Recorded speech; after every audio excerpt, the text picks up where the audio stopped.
یقین حاصل ہو تو پھر دعا کریں اللہ اس پر استقامت عطا فرمائے، پھر اس پہ ڈٹ جائے۔ نبی پاک صلی اللہ علیہ وسلم نے فرمایا میں اس بات کا خوف نہیں کرتا کہ میری امت کمزور ہو جائے گی، اس بات کا ڈر نہیں کہ پیسے ختم ہو جائیں گے، نہ یہ خوف ہے کہ بھوکی مرے گی۔ حضور کس بات کا خوف ہے؟ تو نبی پاک نے فرمایا خوف یہ ہے کہ ان کا یقین کمزور ہو جائے گا۔ یاد رکھیں اگر اعتبار نہ ہو تو گھر نہیں چلتا، تو اگر اللہ رسول پر یقین کامل نہ ہو تو پھر بندہ مسجد نہیں آ سکتا، پھر اس کا دین نہیں چلتا، پھر اس کے لیے مشکل ہے نماز، پھر اس کے لیے مشکل ہے راہ خدا میں خرچ کرنا۔ میرے نبی پاک نے فرمایا یوں نہ کہا کر کہ یا اللہ چاہے تو دے چاہے تو نہ دے، جب مالک سے مانگ تو کہا کر یا اللہ تجھی سے مانگنا ہے، میں لے کے اٹھوں گا، تو مجھے دے گا۔ فرمایا جتنا تیرا یقین کامل ہوگا اتنا ہی اللہ تجھے جھولی بھر کے عطا فرمائے گا۔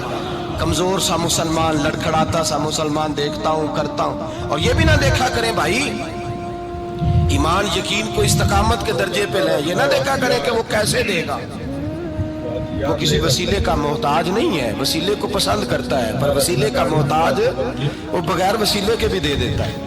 ہر آدمی ماں باپ کے ذریعے پیدا ہوتا ہے، اگر پیدا کرنا چاہے تو جناب عیسیٰ کو بغیر باپ کے پیدا کر دیتا ہے، اگر پیدا کرنا چاہے تو حضرت آدم کو بغیر ماں اور باپ کے پیدا کر دیتا ہے۔ جب یقین رکھیں، یقین قرآن مجید پڑھیے،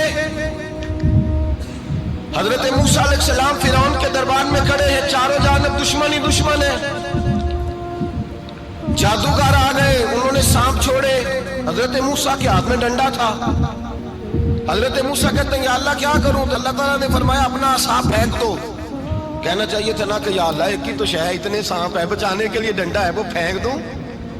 ڈنڈا پھینکا جاتا ہے، سانپ کو دیکھ کر کے قابو کیا جاتا ہے۔ یہ میرا اور آپ کا ذوق ہے نا، لیکن انبیاء کرام کا انداز ملاحظہ کیجئے میرے عزیزو۔ اللہ فرماتے ہیں ڈنڈا اے موسیٰ ڈال دے اپنا عصا، پہلے نہیں فرمایا کہ سانپ بن جائے گا، فرمایا بس تو ڈال دے۔ میں اور آپ ہوتے ہیں تو سانپ سامنے ہے، ڈنڈا ہاتھ میں ہے، ہم کہیں گے عجیب بات ہے، یہی تو دفاع کی چیز ہے، اسی کو ڈال دوں تو بچوں گا کیسے؟ کہا ڈال دو، تو حضرت موسیٰ نے ڈال دیا، کہا میرے رب کا حکم ہے تو میرے لیے بہتر ہی ہوگا۔ اللہ فرماتے ہیں جب موسیٰ نے ڈالا تو میں نے اس ڈنڈے کو، اس عصا کو اژدہا بنا دیا۔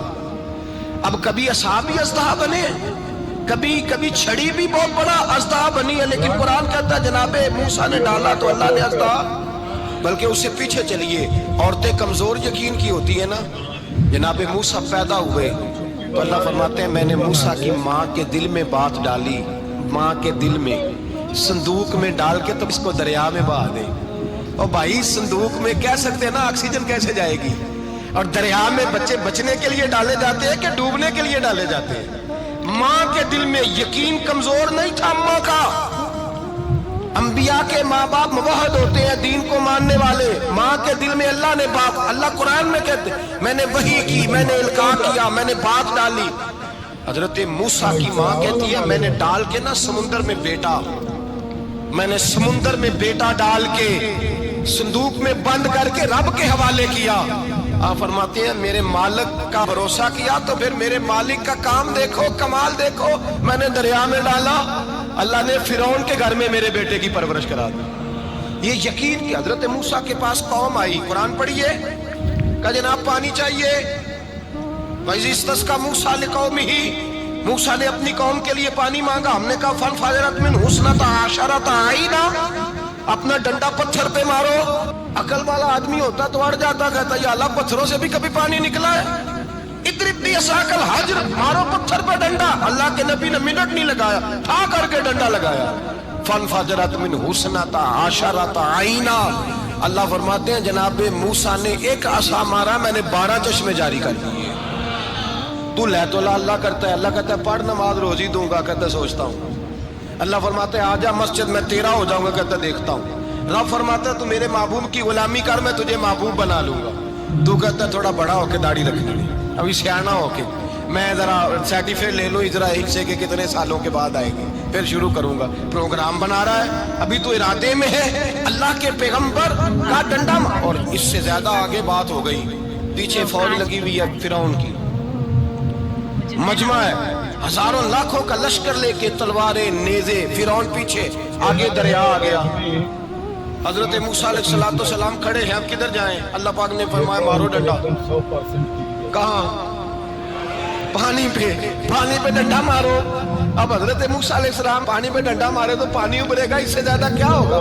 پہلے پتھر پہ ڈنڈا مروایا تو پانی نکلا، اب پانی پہ ڈنڈا مروایا فَإِذْ فَرَقْنَا بِكُمُ الْبَحْرَ فَأَنْجَيْنَاكُمْ وَأَغْرَقْنَا آلَ فِرْعَوْنَ۔ اللہ فرماتے ہیں موسیٰ نے پانی پہ ڈنڈا مارا تو میں نے پانی میں رستے بنا دیے۔ ایک جگہ ڈنڈا مارا تو پانی نکل آیا، دوسری جگہ عصا مارا تو پانی خشک ہو گیا، 12 چشمے بن گئے، 12 رستے بن گئے دریا میں سے۔ حضرت موسیٰ علیہ السلام گزر گئے اور اللہ فرماتے ہیں فرعون بھی آیا تو اسے میں نے غرق کر دیا، اور وہ کھڑا دیکھتا ہی رہ گیا کہ بنا کیا ہے۔ جب یقین کامل نصیب ہوتا ہے، اعتماد کی دولت اللہ دیتا ہے، جب انسان کو یہ انشراح صدر ہو جاتا ہے کہ میری نجات خدا کے حکم میں ہے اور رسول اللہ کے قدموں میں ہے، جب اسے یہ انشراح حاصل ہوتا ہے تو پھر نماز کا لطف آتا ہے۔ غور کیجئے کیا جملہ کہہ دیا میں نے۔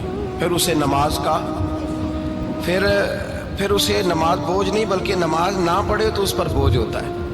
پھر قرآن مجید اس کی روح کا ساتھی ہو جاتا ہے، پھر عبادات، تقوی، پرہیزگاری، پھر وہ ایک سنت کے چھوٹنے پر پریشان رہتا ہے جب یقین کی دولت نصیب ہوتی ہے۔ قرآن مجید فرقان حمید نے کہا ایمان لاؤ تو پھر ایمان پہ ڈٹ جاؤ، مسلمان بنو تو پھر اسلام پر۔ پھر یہ جو کمزوری ہے نا، یہ دیکھتے ہیں، کرتے ہیں، چلتے ہیں، ابھی کل، ابھی پرسوں، بہانے، ہیلے، ابھی میں نماز شروع کرتا ہوں، دیکھتا ہوں لا الہ الا اللہ محمد الرسول اللہ صلی اللہ علیہ۔ جب کسی نے کلمہ پڑھا تو اس پر پورا دین ضروری ہے، پورا۔ اب وہ یہ نہیں کہہ سکتا کہ تھوڑا تھوڑا کر کے آؤں گا۔ یقین کی دولت نعمت ہے۔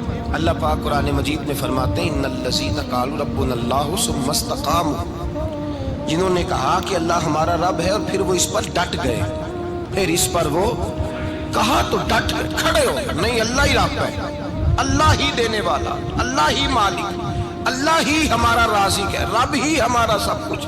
جب ڈٹ گئے تو فرمایا تتنزل علیہم الملائکہ، پھر میں ان کی مدد کے لیے آسمان سے فرشتوں کا نزول فرمایا کرتا ہوں۔ فرشتے کیا کہتے ہیں؟ اللہ تخافوا ولا تحزنوا، غم نہ کرنا، خوف نہ کھانا، وابشروا بالجنۃ التی کنتم توعدون، ہم تو تمہیں اللہ تبارک و تعالیٰ کی اس جنت کی خوشخبری دینے آئے ہیں جس کا رب نے تمہارے ساتھ وعدہ کیا ہوا ہے۔